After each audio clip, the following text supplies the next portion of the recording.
You focus on making decisions in the right way. With Captivate, we'll very often get people asking for something, but what they're asking for is not actually the thing that they want. They're not often telling you the genuine problem. They're not saying that I wish I could do this, or I would like to be able to achieve this outcome. What they're saying is you need to put a button here that does this thing. I believe that there's a skill in having the intuition and the time and the respect for people to be able to go deeper with them and to actually understand the genuine problem and to understand the outcome. Because then our job becomes finding the best solution to that outcome and to provide that outcome for them. And it's not always the thing that they initially ask for. Welcome to PodBiz, the money behind the mic, where we get into the business of podcasting. I'm Norma Jean Belenky, a podcast and media strategist. And I'm John Kiernan. I'm a podcast producer, and we're asking the question that's on everyone's mind. Where is the money in podcasting? Each week, we talk with podcast industry professionals, marketers, and creators who are turning podcasts into a thriving business and making the industry what it is today. With real revenue, real strategies, and real results. If you're looking to grow or scale your show, and of course monetize, you're in the right place. So let's get down to PodBiz. On today's episode, we're speaking with Mark Asquith, co-founder and Managing Director of Captivate. We'll be speaking about how Captivate is service-focused, even though they're a podcast software company, their acquisition with Global, and what Mark's excited about for independent creators in the industry. Let's get down to PodBiz. Mark Asquith, welcome to PodBiz. Thank you very much for having me. It's a real pleasure. I was honored to get the invitation in my inbox, so thank you. Mark is the co-founder and Managing Director of Captivate. So Mark, first off, right off the bat, where's the money in podcasting? Yeah, it's a funny old situation. The money in podcasting right now is so diversely spread versus, where it was when we started Captivate in 2019, but also like when I first got into having a business in podcasting, which was about mid 2014. It's changed 2 or 3 times since then. Back then it was very much, the service providers were setting up and making money. And a little bit of ads, a little bit of creator support and so on. But it's become much more diverse now. I think that the big money continues to flow through the top 1% of podcasts, ultimately, because that's where advertisers want to put their money, because they want the impressions, they want the audience, they want the results. But I do think it's become a lot more diverse as well. I think there's a pot of money that simply didn't exist before that can be accessed by creators, much more creator support through platforms like Captivate, Patreon, whatever else, Supercast. And whilst these things did exist before, the audience, in my view, wasn't necessarily big enough on any given podcast. Certainly for indie creators, it wasn't quite big enough to make any meaningful money. And I think it is now. So I think that's been opened up and unlocked a lot more. And then we've had the advent of live events. We've had the advent of, bonus content, exclusive content, windowed content. There's things that were experimental or fresh or being tested 5-6 years ago are now just the norm. So I think the money has become more diverse.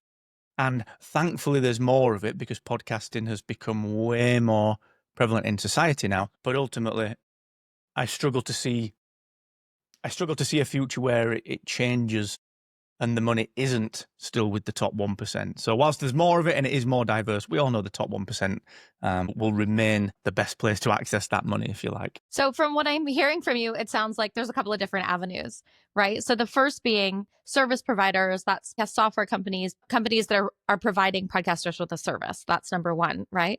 The second is audience, which we all know, impressions are valuable.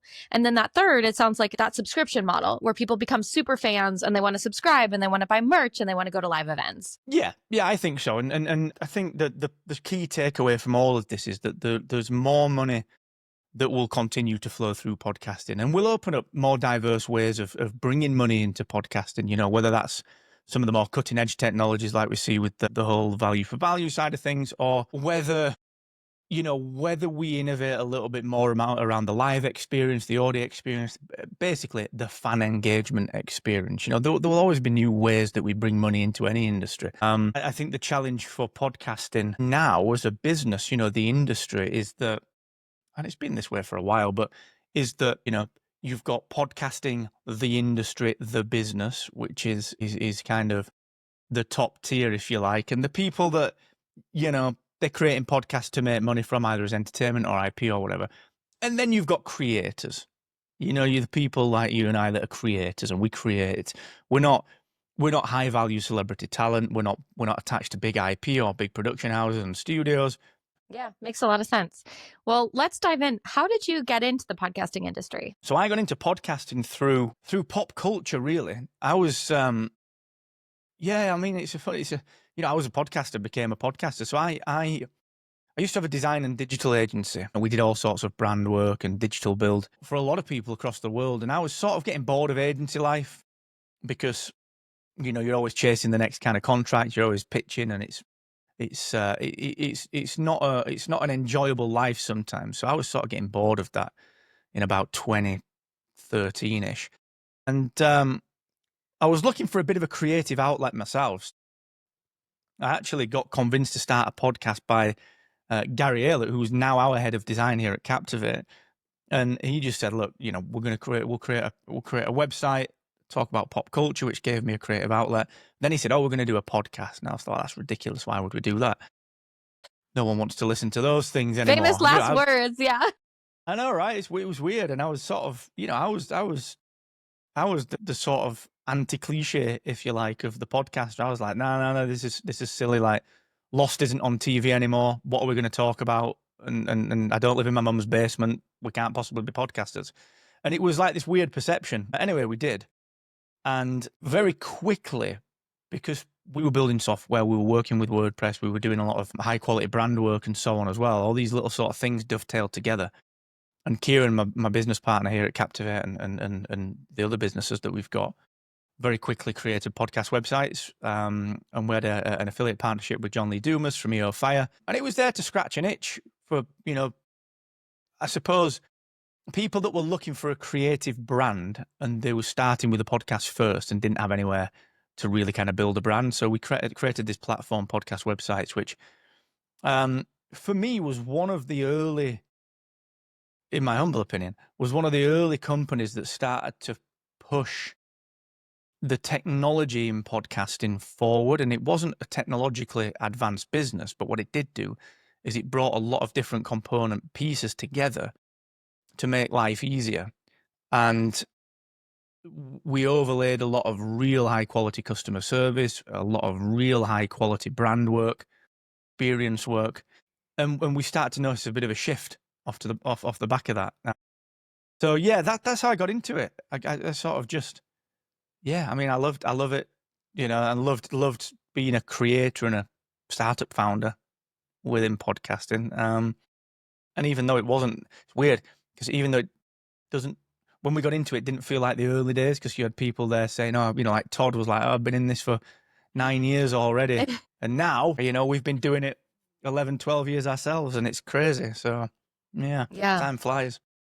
Thinking back on your journey, what's one key move or mindset or even like a metric that's helped you make the biggest impact within the podcasting industry and within your podcasting career with Captivate? It's been a mentality. And that mentality has always been people first, customer service first, experience first.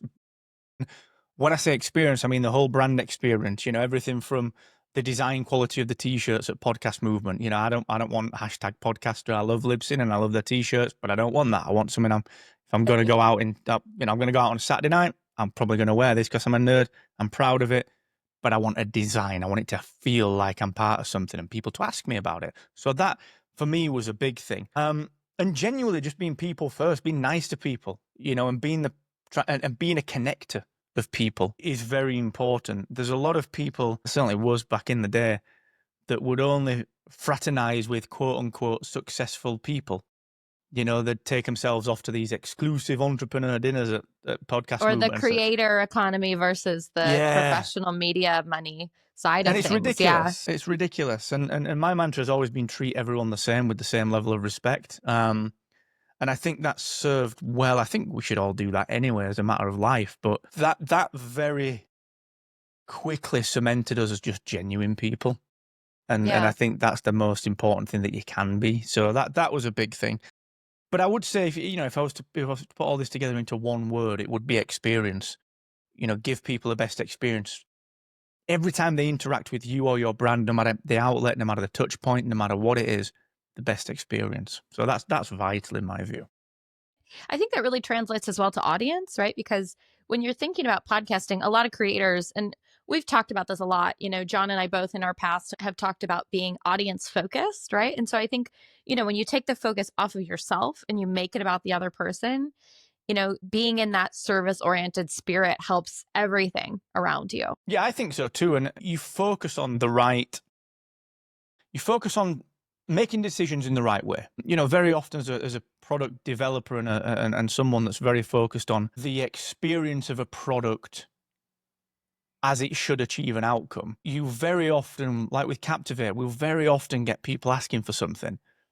But what they're asking for is not actually the thing that they want. What they're just not doing is they're not often telling you the genuine problem. They're not saying that I wish I could do this, or I would like to be able to achieve this outcome. What they're saying is you need to put a button here that does this thing. And actually, when you dig in, it's not. So I believe that there's a skill in having the intuition and the time and the respect for people to be able to go deeper with them and to actually understand the genuine problem and to understand the outcome. Because then our job becomes finding the best solution to that outcome and to provide that outcome for them. And it's not always the thing that they initially ask for. When Captivate launched and when we release our features, we do get a lot of great PR because people see it as innovation. And often it's not. It's just listening to what people are really saying, not the words that are being used. And that's a real important distinction, I think. That really speaks to podcasting across the board, right? As much as any person inherently from a psychological perspective wants to, think about ourselves and survival mode or our own self-interest. Podcasting at its core is really about service, right? Any creator will tell you it's about audience. It's about thinking about what does the audience want to hear? Content does the audience want to respond to? What kind of visuals are going to grab the audience's eye? It's very much within that, mindset of service to other. And I think that goes across the board. It's really interesting, hearing from a podcast service provider, because Captivate's, essentially a software company. It's something where, I think just continuing that ethos within the podcast industry of it's not about me, it's not about our product, it's about you, right? So I think that's such a great mindset to have as well. And what's something people don't know about what you do? I think that we put ourselves forward more as that experience company than a software company. Captivate is a software company, and if you were to classify it, it is a software company. Yeah, sure. But we don't think like that. We don't develop like that. We don't create things like that. We create through that experience. And that is driven by Kieran and myself, my co-founder, Kieran McKeefer. And we are experienced people, whether we're doing this and we're working in podcasting, or whether we're doing something for the local community that we do, and everything is experience based, and it's all about how you are making people feel that are interacting with you. And I know that sounds really corny and cliched, but it's you can't do good work if you don't care how people feel when they interact with what you're doing. And I think that it's not a skill you could ever put on your CV or your resume. It's not a skill you could really put on your website without it sounding like some 2014 authenticity play. It's a very difficult thing to quantify and articulate, but it's certainly all about the way that people feel when they come away from an interaction with us. And as I said, whether that's in personal life or not, as I said, that can really go under the radar, I think. And it's something that not a lot of people would necessarily classify us as, but if you were to then say it, and they were a Captivate user, they would say, well, of course, that's actually the root of it. Thanks for joining us here on PodBiz. If you're liking the show, please subscribe and write us a review on Apple Podcasts. It really helps other podcast pros find the show. Thanks so much, and back to PodBiz. If you had to start over today, would you do anything differently to grow faster or smarter or more lean? You know what? Probably not. Because Captivate's pricing strategy was very specific. We don't want to work with every podcaster. We've not got a freemium model. We don't want people to come in for free and, have to work on the funnel to nurture people through after the fact. We position ourselves to help people that classify themselves as serious podcasters, regardless of whether they're veterans or new podcasters. We did everything person first, human first, interaction first. I genuinely don't think we'd do anything differently. I would struggle to think of anything. I've been asked this many times, and I still cannot think of anything that we would do differently. I genuinely can't, because I think we were that bullish on the type of business that we wanted to create that the decision making seemed obvious, and it's still, because the type of business that we were wanting to build hasn't changed. The decisions feel as obvious as they did back then. So yeah, that's probably a terrible answer. No, I think it's a great answer. Being intentional about the business that you want to create and the business that you're growing. And in December of 2021, Captivate was acquired. So tell us a little bit about that journey within the podcasting industry, the ripples of that, but then also, as a founder, to let another company in and to be part of something that's a bit bigger.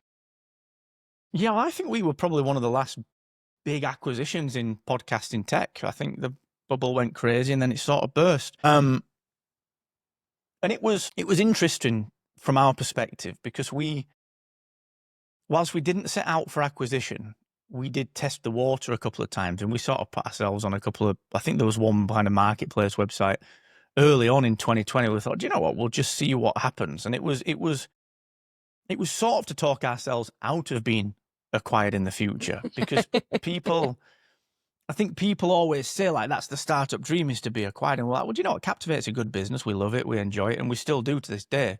And we just had that many people asking us, do you want this to be acquired? And we thought, well, I don't know, really.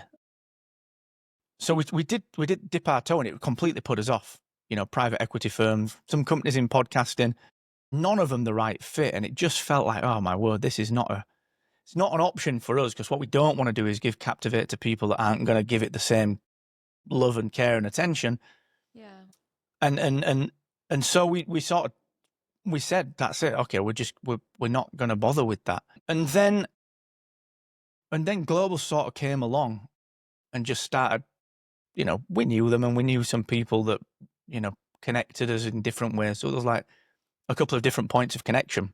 But the big things for us were, number one, a UK-based company.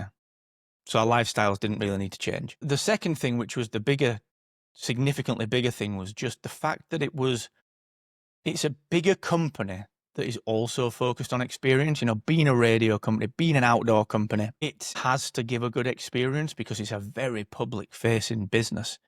And any bad experience is vocally amplified by those that don't like that experience. So it has to be good at experience. And it was attractive because they wanted us for the way that we did things and the way that we run Captivate. And, it's easy to see, looking back, that this might not have been the case, but they did say, they promised, we'll just keep running it and let you keep running it as you want to run it. And they have, nearly 4 years in, and it's the same business. It's the same business. The good thing for us was we gained resource that we haven't grown as a team. We've kept the same team, but we gained like adjacent resource, like a legal team. So we don't have to worry about that. A lot of that infrastructure that you would have outsourced. Yeah.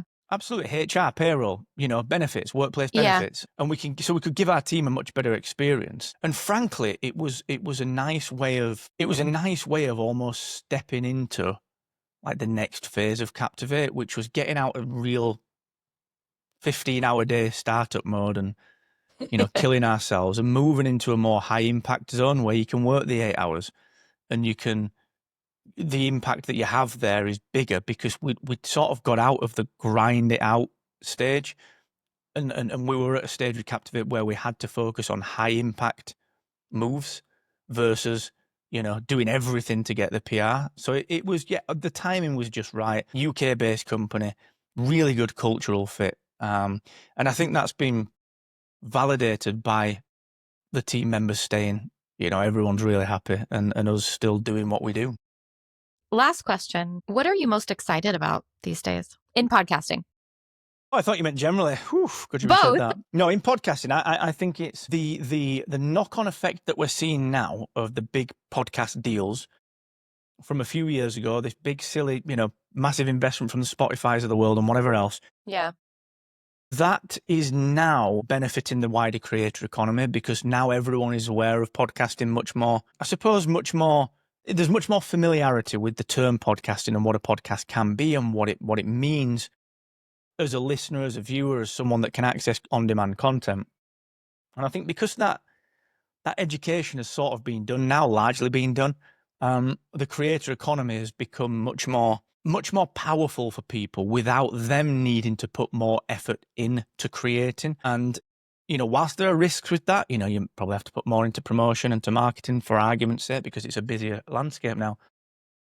The potential audience, the addressable market for you as a creator to gain your viewers and your listeners from has become so much bigger because people know that actually the news agents exist. Maybe I could get my local news from these people as well, and it's a small village podcast, So I feel the creator economy has a lot to be excited about, and that's what interests me. I'm an indie creator at heart. I am as a person, I'm someone that works with the Independent Podcast Awards, and that's the element for me that I see growing and thriving, and I think it's important that we don't forget that that's where we started. And so as creators, that's where we should see a lot of the benefits. So that always excites me. A rising tide lifts all boats, right? So even though we started off today talking about that 1%, right, of podcasters that have huge advertising deals and the Call Her Daddies of the world and the Joe Rogans, but that rising tide within the podcast industry has enabled so many independent creators to have access to audiences that are aware and excited about listening to podcasts. Well, Mark Asquith, thank you so much. It's been such a pleasure. Oh, it's always a pleasure to chat. And looking forward to seeing you in person very soon. It's always fun.